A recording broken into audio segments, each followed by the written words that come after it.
ఒక శబ్దం. అది మనకి ఒకసారో లేదా ప్రతిరోజు వినపడుతూనే ఉంటుంది. స్వార్థం. ఆ వ్యక్తి స్వార్థపరుడని, అతను స్వార్థంలో చాలా చెడు పనులు చేశాడని ఇలా ఎన్నో మాటలు వింటూ ఉంటాం.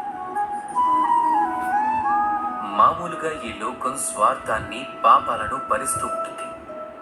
కానీ నిజంగా స్వార్థం అంత నీచమైనదా? లేదు. స్వార్థం అనే శబ్దం స్వాతో మొదలవుతుంది. అంటే స్వయంతో. అంటే ఏ కార్యంలో కేవలం స్వయం అనే అర్థం ఉందో, కేవలం స్వీయ లాభం మాత్రమే ఉందో అదే స్వార్థం. ఇక్కడ ఉత్పన్నమయ్యే ప్రశ్న ఏమిటంటే మీ యొక్క స్వయం అంటే ఏమిటి? మీ స్వయంలో మీరే ఉంటే ఖచ్చితంగా మీరు స్వార్థపరులే.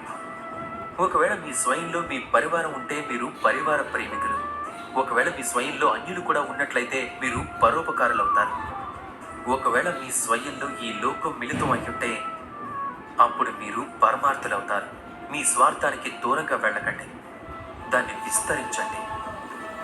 మీ అస్తిత్వాన్ని విస్తరించినట్లయితే అప్పుడు మీ స్వార్థం స్వయంగా పరమార్థంగా మారుతుంది. రాధాకృష్ణ.